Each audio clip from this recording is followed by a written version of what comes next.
안녕하세요. 고요한 지혜의 샘을 찾아오신 여러분을 환영합니다. 오늘 우리의 이야기가 여러분의 마음에 깊은 울림과 평안을 가져다 주기를 기도합니다. 만약 오늘 나누는 메시지가 당신의 영혼의 작은 등불을 켜준다면 그 빛을 주변 사람들과 함께 나누어 주십시오. 이 채널을 구독하고 좋아요를 누르는 것은 단순히 버튼을 클릭하는 행위를 넘어 우리가 함께 이 은혜로운 여정을 계속하겠다는 따뜻한 약속이 될 것입니다. 여러분의 삶에 하나님의 축복이 가득하기를 기원하며 오늘의 이야기를 시작하겠습니다. 어린 시절, 저는 이상하게도 자판기를 정말 좋아했습니다. 혹시 저처럼 어릴 때 자판기에 대한 특별한 추억이 있는 분이 계신가요?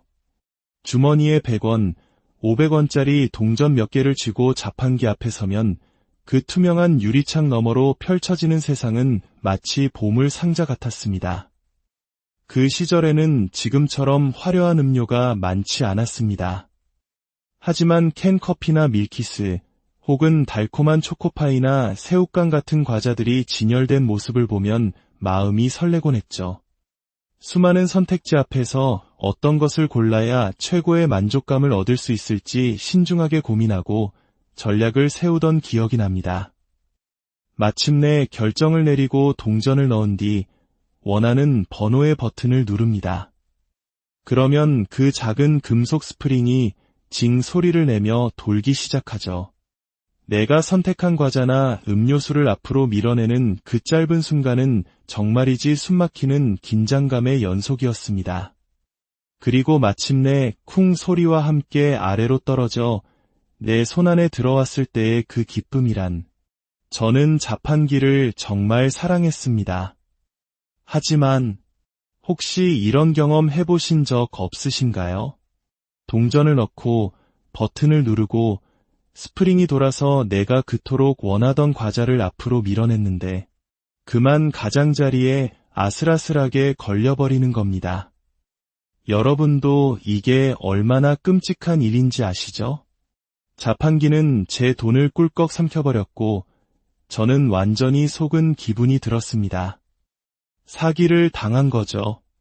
그럴 때 우리는 어떻게 했나요? 자판기를 흔들어 보기도 하고 옆면을 손으로 쾅쾅 쳐보기도 합니다. 돈을 돌려달라고 소리치고 싶어지죠. 왜냐하면 나는 내가 할 일을 다 했는데 자판기가 약속을 지키지 않았기 때문입니다. 오늘 이 이야기를 꺼내는 이유는 우리 중 많은 사람이 하나님을 바로 이 자판기처럼 대하고 있기 때문입니다. 우리는 35센트나 500원짜리 동전 대신 우리의 선한 행동, 교회 출석, 성경 읽기, 그리고 11조를 투입합니다. 그리고는 기도라는 버튼을 누르죠. 그러고 나서 우리는 하나님이 우리가 주문한 것을 정확히 내어주시기를 기대합니다. 결국 우리는 하나님을 섬기고 있으니 사랑하는 가족이 병에서 나아야만 하고 적어도 한 달에 3번은 교회에 가니 공부를 하든 안 하든 시험에 합격해야만 한다고 생각합니다. 성경 앱에서 11일 연속으로 말씀을 읽었으니 내가 그 일에 가장 적합한 사람이 아닐지라도 그 직장을 얻어야만 한다고 믿습니다. 하지만 우리는 반드시 깨달아야 합니다. 하나님은 자판기가 아니며 우리의 믿음은 계약이 아니라는 사실을 말입니다. 우리 자신은 인식하지 못할 수도 있지만 우리 중 상당수는 인과응보적 믿음을 가지고 있습니다. 내가 내 몫을 다하면 하나님도 그분의 몫을 다해야만 한다고 생각하는 경향이 있는 것이죠. 그리고 자신도 모르는 사이에 하나님에 대한 우리의 믿음은 하나님과의 거래로 변질됩니다. 만약 하나님이 우리가 원하는 것을 해주시지 않거나 우리가 원하는 방식대로 기도에 응답하지 않으시면 우리는 종종 좌절감을 느낍니다. 상처를 받고 심지어 하나님께 배신당했다고 느끼기까지 합니다.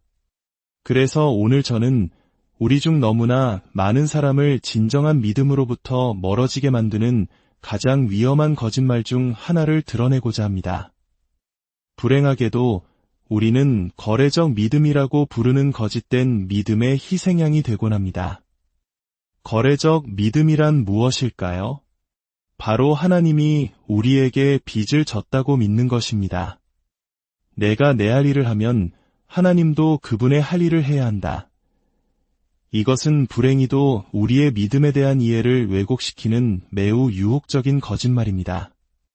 그리고 저는 이 하나의 거짓말이 오늘날 우리가 보는 대부분의 다른 거짓말들만큼이나 혹은 그보다 더 많은 사람을 하나님과 교회로부터 멀어지게 만드는 원인이 될 수 있다고 생각합니다. 오늘 하나님의 말씀을 통해 진정한 믿음은 거래적인 것이 아니라 관계적인 것임을 보여드리고자 합니다. 진정한 믿음은 하나님이 하시는 일 때문만이 아니라 그분이 어떤 분이신지를 알고 사랑하는 것입니다.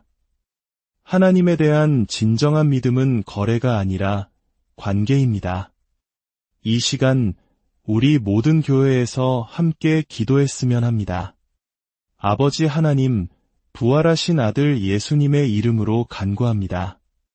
오늘 성령께서 치유가 필요한 수많은 이들의 마음에 역사하여 주옵소서. 하나님, 우리가 당신에게서 무언가를 원해서가 아니라 단지 당신을 사랑하기 때문에 당신과 더 깊고 친밀한 관계로 나아가게 하옵소서. 당신이 하시는 일 때문만이 아니라 당신이 어떤 분이신지를 알고 사랑할 수 있도록 우리를 이끌어 주옵소서. 이 모든 기도 예수님의 이름으로 드립니다. 아멘. 우리는 지금 크리스천인 척하는 삶이라는 주제로 말씀을 나누고 있습니다. 크리스천인 척한다는 것은 무슨 의미일까요? 그것은 예수님을 진정으로 따르지 않으면서도 나는 당연히 크리스천이야라는 꼬리표만 붙이고 예수님에 대해 미지근한 믿음을 가진 사람을 말합니다. 그리고 이렇게 크리스천인 척하는 사고방식에 빠진 우리는 종종 거래적 믿음이라는 거짓된 믿음을 받아들입니다. 거래적 믿음이란 하나님과의 관계를 계약으로 변질시키는 왜곡된 신념입니다. 즉, 우리가 우리 몫을 다하면 하나님은 그분의 몫을 할 의무가 있다고 믿는 것입니다. 혹시 여러분 중에 하나님이 마땅히 하셔야 할 일을 하지 않으셨어. 나는 내 할 일을 다 했는데 말이야. 기도하고 성경도 읽고 금식도 하고 말씀 위에 굳게 섰는데 나는 모든 것을 제대로 했는데 하나님이 약속을 지키지 않으셨어 라고 생각해 본 적이 있다면 여러분은 혼자가 아닙니다. 성경에도 바로 그런 생각의 희생양이 되었던 여러 인물이 등장한다는 사실이 오히려 제게는 위로가 됩니다. 출애굽기 16장에서 이스라엘 백성은 하나님이 그들을 크게 축복하실 것이라 믿고 따랐지만 광야에서 고난을 겪자 이렇게 불평했습니다. 하나님, 우리가 당신을 믿었는데 왜 이렇게 힘든 겁니까? 당신은 우리가 생각했던 대로 해주시지 않았습니다. 요나서 4장의 요나도 마찬가지였습니다. 하나님, 제가 당신께 순종했잖아요. 그런데 왜 저 사악한 니느의 사람들을 축복하십니까? 저 말고 그들이 아니라 저를 축복하셔야죠. 나사로가 죽었을 때 그의 누이 마르다도 예수님께 이렇게 말했습니다. 주님, 주님께서 여기 계셨더라면 제 오라비가 죽지 아니하였겠나이다. 우리는 주님을 섬겼고 제 오라비도 주님을 섬겼는데 왜 이런 일이 일어나도록 내버려 두셨습니까? 이것은 주님께서 허락하셨어야 할 일이 아닙니다. 탕자의 비유에 나오는 형의 모습에서도 같은 마음을 볼 수 있습니다. 동생이 아버지의 재산을 몽땅 탕진하고 돌아왔을 때 아버지는 큰 잔치를 열어주었죠. 그러자 형은 분노하며 말했습니다. 아버지, 불공평합니다. 저는 모든 것을 다 했습니다. 제 잔치는 어디 있습니까? 저는 이 집에서 충실하게 살았는데 왜 저를 축복하지 않고 저 녀석을 축복하십니까? 그리고 부자 청년은 예수님께 말했습니다. 저는 모든 율법을 다 지켰습니다. 모든 것을 올바르게 행했습니다. 예수님, 그런데 왜 그것만으로는 부족합니까? 우리 사이에 거래가 있었잖아요. 저는 하나님과 약속을 했는데 하나님이 약속을 지키지 않으셨습니다. 저는 지난 34년간의 목회 경험을 통해 관찰한 바를 조심스럽게 말씀드리고 싶습니다. 우리 대부분은 하나님을 더 찾고, 더 섬기고, 더 충성하고, 더 순종할수록 자신도 모르게 약간의 특별 대우를 기대하는 경향이 있습니다. 저 다른 사람들은 나처럼 당신을 섬기지 않잖아요. 그러니 제가 기도하면 하나님은 제 기도를 들어주셔야 합니다. 지난 2번이나 소그룹 모임에 빠진 저 사람의 기도가 아니라요. 이것은 매우 미묘합니다. 왜냐하면 그것은 마치 진짜 믿음처럼 느껴지기 때문입니다. 하지만 이것은 위험한 거짓말입니다. 우리가 하나님을 충실히 섬기면 그분이 우리에게 빚을 졌다고 믿기 시작하게 만들기 때문입니다. 우리는 종종 이렇게 생각합니다. 하나님, 제가 요즘 당신을 위해 많은 일을 했습니다. 오랫동안 말씀을 묵상했고 주일학교 2살 반에서 봉사도 했습니다. 연초에는 금식도 했고 11조뿐만 아니라 헌금도 드렸습니다. 정말 충실히 기도했고 믿음을 나누었으며 제 눈을 순결하게 지켰습니다. 하나님, 저는 당신을 섬기고 있습니다.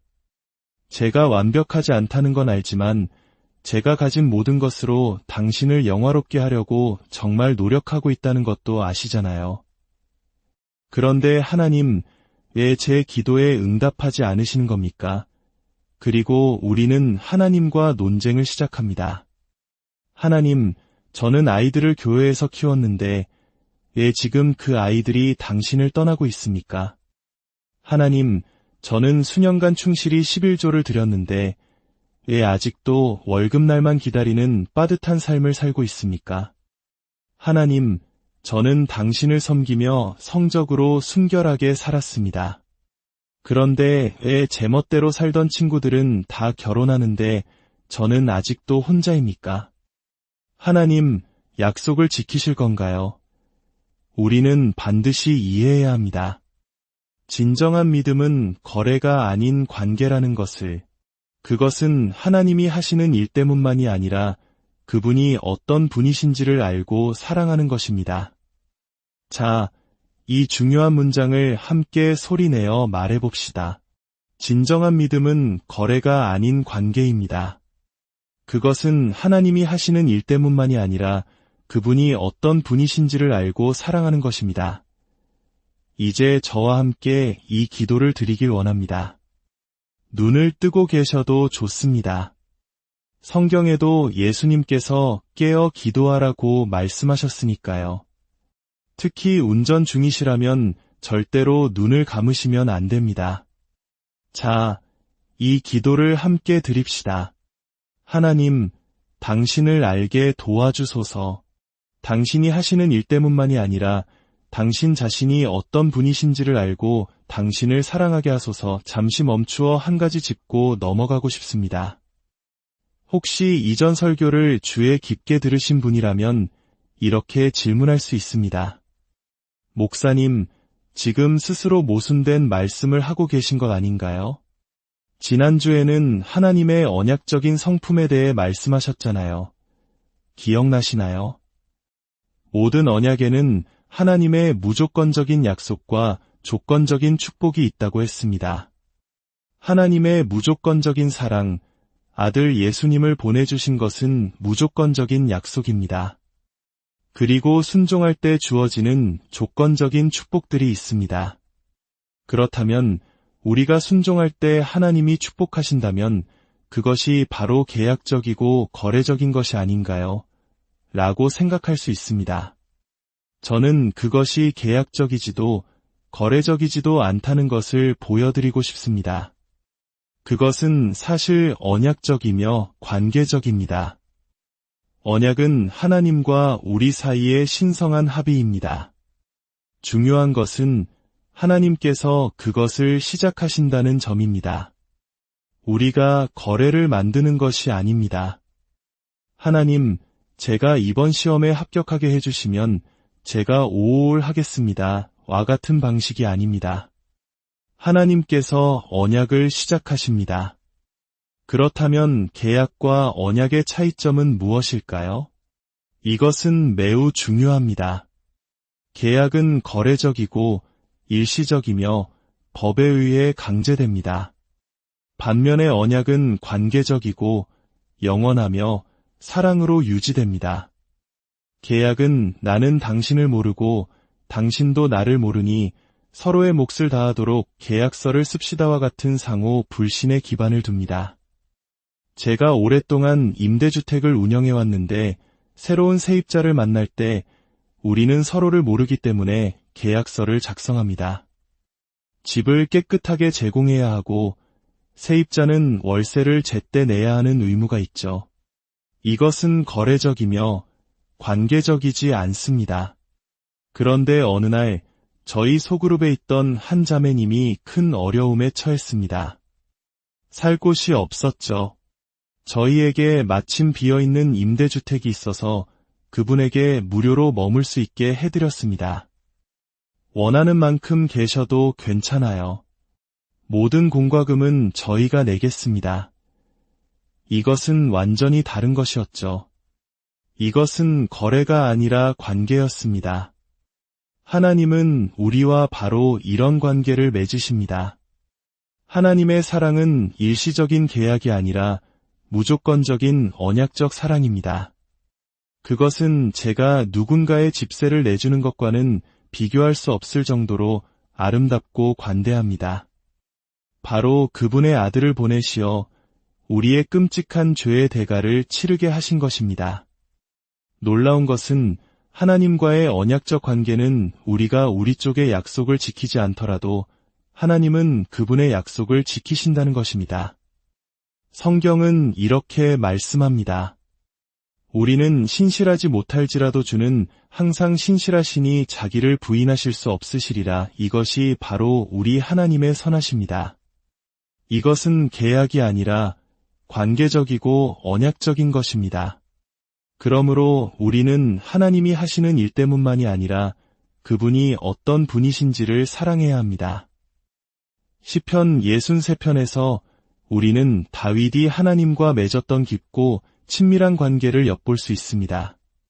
다윗은 하나님이여 주는 나의 하나님이시라고 고백합니다. 그는 내가 간절히 당신의 축복을 구합니다. 또는 당신의 기적을 구합니다라고 말하지 않습니다. 그는 하나님이 하시는 일을 구하는 것이 아니라 하나님 자신을 구하고 있습니다. 시편 63편은 이렇게 노래합니다.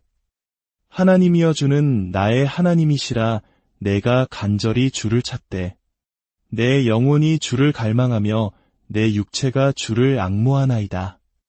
주의 인자하심이 생명보다 나음으로 내 입술이 주를 찬양할 것이라.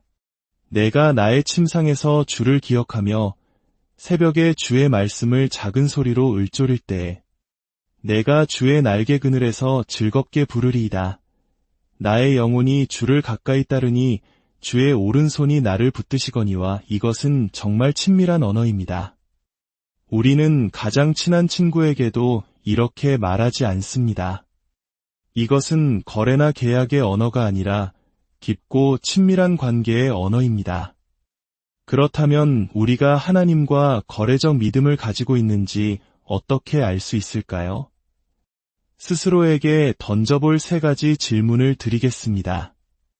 첫째, 나는 하나님이 나를 위해 하시는 일 때문에 그분을 따르는가?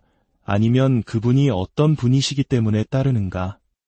둘째, 하나님께서 내가 원하는 방식대로 기도에 응답하지 않으실 때도 여전히 그분을 신뢰하는가? 아니면 배신감을 느끼는가? 셋째, 나는 하나님을 사랑하기 때문에 그분을 섬기는가? 아니면 무언가 보상을 바라고 섬기는가? 솔직히 고백하자면 저 역시 종종 이런 믿음의 시험에 듭니다. 컨디션이 좋은 날에는 저는 아무런 조건 없이 순수하게 하나님을 사랑하고 그분의 영광과 뜻을 구합니다. 하지만 약한 순간에는 그저 하나님이 제가 원하는 것을 해주시길 바랄 때가 많습니다. 제 자녀들을 축복해 주시고, 제 딸들을 치유해 주시고, 제 삶을 편안하고 쉽게 만들어 주시길 원합니다. 제 마음 속에서는 이런 생각이 듭니다. 하나님, 저는 당신을 섬기기 위해 최선을 다합니다. 정말 열심히 일하고 충성하며 제 삶을 순결하게 지킵니다. 그런데 때때로 당신이 저를 실망시키는 것 같습니다. 몇 년 전 저의 스승이자 영웅이셨던 한 목사님이 코로나에 걸렸습니다. 우리는 그분이 당연히 나을 것이라 믿고 미친 듯이 기도했습니다. 하지만 하나님은 그를 데려가셨습니다. 저는 생각했습니다. 그가 당신을 위해 한 모든 일에도 불구하고 말입니까? 하나님, 그리고 여전히 아픈 제 딸들을 보며 생각합니다. 하나님, 당신은 하실 수 있다는 것을 압니다. 그런데 아직 안 해주십니까? 이해할 수가 없습니다. 만약 당신이 비슷한 상황에 처해 있다면 우리 솔직해집시다. 하나님, 왜 제 기도에 응답하지 않으십니까? 왜 제 결혼 생활을 고쳐주지 않으십니까? 왜 제 인생은 여전히 이렇게 힘듭니까? 분명하고 사랑스럽게 말씀드리고 싶습니다. 만약 당신이 하나님의 것을 얻기 위해 하나님의 뜻을 행하고 있다면 당신은 하나님의 마음을 놓치고 있는 것입니다. 우리의 하나님은 우리가 사용하는 도구가 아닙니다. 그분은 우리가 경배하는 왕이십니다. 예수님께서 마태복음 6장 33절에서 말씀하셨습니다. 그런즉 너희는 먼저 그의 나라와 그의 의를 구하라 그리하면 이 모든 것을 너희에게 더하시리라. 먼저 하나님의 나라를 구하십시오. 먼저 하나님을 구하십시오. 그분이 당신을 위해 무엇을 할 수 있는지를 구하지 말고 그분 자신을 구하십시오. 그분의 축복을 구하지 말고 그분의 얼굴을 구하십시오. 기도 응답을 구하지 말고 그분의 마음을 구하십시오. 세상의 다른 어떤 것보다 먼저 그분을 구하십시오. 내가 간절히 당신을 갈망합니다. 내 영혼이 당신을 갈망합니다. 나의 사랑의 대상이신 당신께 내 입술이 당신을 찬양할 것입니다. 왜냐하면 진정한 믿음은 거래가 아닌 관계이기 때문입니다. 그것은 하나님이 하시는 일 때문만이 아니라 그분이 어떤 분이신지를 사랑하는 것입니다. 이 시간 먼저 제가 기도하고 이어서 여러분이 함께 기도하겠습니다. 하나님, 정말 죄송합니다. 제 관계의 조건을 달았던 모든 순간들을 용서하여 주옵소서. 제가 당신께 거래적인 마음을 품었을 때 예수님을 통해 모든 것을 주셨음에도 불구하고 당신이 제게 무언가 빚졌다고 생각했을 때 저를 용서하여 주옵소서. 죄인인 저에게 자비를 베푸소서. 제 마음이 오직 당신만을 추구하게 하옵소서. 만약 여러분이 이 기도에 동참하기 원하신다면 저를 따라 기도해 주십시오. 하나님, 당신을 알게 도와주소서. 당신을 사랑하게 하소서. 당신이 하시는 일 때문만이 아니라 당신 자신이 어떤 분이신지를 알고 사랑하게 하소서. 마음으로부터 다시 한번 기도합시다. 하나님, 당신을 알게 도와주소서. 당신을 사랑하게 하소서. 당신이 하시는 일 때문만이 아니라 당신 자신이 어떤 분이신지를 알고 사랑하게 하소서. 기도의 자세를 유지한 채 잠시 귀 기울여 주십시오. 여러분 중에는 예수님을 따르는 분들이 계실 겁니다. 때로는 크리스천인 척하며 살아가지만 이미 하나님의 나라에 태어났고 죄 사함을 받았으며 세례를 받았고 당신의 이름이 어린 양의 생명책에 기록된 것을 아는 분들입니다. 하지만 하나님과 거래적인 믿음에 빠져서 진정으로 더 가까워지기를 원하고 계실지도 모릅니다. 이번 한 주 동안 매일 이 기도를 드리십시오. 하나님, 당신이 하시는 일 때문만이 아니라 당신 자신을 알고 사랑하게 도와주소서. 하나님께서 당신에게 그분의 마음을 열어주실 것이라 믿습니다. 하지만 이 자리에 계신 분들 중에는 아직 하나님과의 관계에 대해 확신이 없는 분들도 계실 겁니다. 이 생이 끝났을 때 내가 천국에 갈 수 있을까? 라는 질문에 확신이 없다고 대답하신다면 바로 당신에게 말씀드리고 있습니다. 하나님은 거래적이지 않으십니다. 그분은 우리와 언약을 맺으셨습니다. 바로 그분의 독생자 예수님을 보내셨습니다. 이것이 바로 관계입니다. 완벽하신 하나님의 어린 양 예수께서 우리의 죄 사함을 위해 십자가에서 죽으셨습니다. 하나님께서 세상을 이처럼 사랑하사 독생자를 주셨으니 누구든지 그 이름을 부르는 자는 구원과 용서를 받을 것입니다. 영생은 하나님을 아는 것입니다. 그것은 관계입니다.